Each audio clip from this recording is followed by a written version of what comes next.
ನಮ್ಮ ಮನೆಯಲ್ಲಿರುವಂತಹ ಕಿಚನ್ ಅಥವಾ bathroom taps ತುಂಬ ಚೆನ್ನಾಗಿ ಕಂಡ್ರೆ ನಮ್ಗೆ ಇಷ್ಟಾನೇ.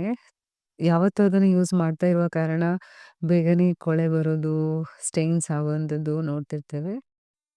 ಇದೊಂದು ಯೂಟ್ಯೂಬ್‌ನಲ್ಲಿ ನೋಡಿರುವಂಥ ಹ್ಯಾಕ್ ತುಂಬ ಚೆನ್ನಾಗಿ ವರ್ಕ್ ಆಗ್ತದೆ. ಇದರಲ್ಲಿ ನಾನು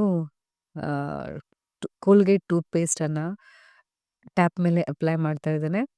ಅಪ್ಲೈ ಮಾಡಿಬಿಟ್ಟು 10-15 ಮಿನಿಟ್ಸ್ 10-15 ನಿಮಿಷ ಹಾಗೆ ಬಿಟ್ಬಿಟ್ಟು ನಂತರ ಸ್ಟೀಲ್ ಸ್ಕ್ರಬ್‌ನಲ್ಲಿ ಚೆನ್ನಾಗಿ ತೊಳಿತಾ ಇದ್ದೇನೆ. ರಿಸಲ್ಟ್ ತುಂಬಾನೇ ಚೆನ್ನಾಗಿದೆ.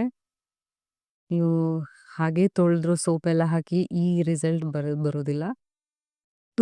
ಕೋಲ್ಗೇಟ್ ಟೂತ್ ಪೇಸ್ಟನ್ನು ಹಾಕಿ ಬಂದಿರುವಂಥ ರಿಸಲ್ಟ್ ಏನಿದೆ, ಹೊಸ ಟ್ಯಾಪನ್ನೇ ತಂದು ಹಾಕ್ಬಿಟ್ಟಂಗೆ ಕಾಣಿಸ್ತದೆ ಆ್ಯಂಡ್ ಇಟ್ಸ್ ರಿಯಲಿ ಅಮೇಝಿಂಗ್. ತುಂಬ ಚೆನ್ನಾಗಿ ಕಾಣುತ್ತೆ. ಈ ಹ್ಯಾಕ್ ಯೂಟ್ಯೂಬಿದ್ದು ತುಂಬಾನೇ ಯೂಸ್‌ಫುಲ್ ಅನಿಸ್ತು. ನೀವು ಕೂಡ ಟ್ರೈ ಮಾಡಿ ನೋಡಿ, ನಿಮಗೂ ಯೂಸ್‌ಫುಲ್ ಆಗುತ್ತೆ. ಆದರೆ ನಂದು ಒಂದೇ ಒಂದು ಡೌಟ್ ಏನಂದರೆ, ಇಂಥ ಸ್ಟೈನ್ಸ್ ಅನ್ನ ತೆಗೆಯುವಂಥ ಕೆಪಾಸಿಟಿ ಇರುವ ಕೋಲ್ಗೇಟ್ ಟೂತ್ ಪೇಸ್ಟ್ ನಮ್ಮ ಹಲ್ಲು ಮತ್ತು ಒಸಡುಗಳಿಗೂ ಬೇಕಾ? ಇಷ್ಟು ಸ್ಟ್ರಾಂಗ್ ಇರುವಂತಹ ಒಂದು ಪೇಸ್ಟ್‌ಗಳು.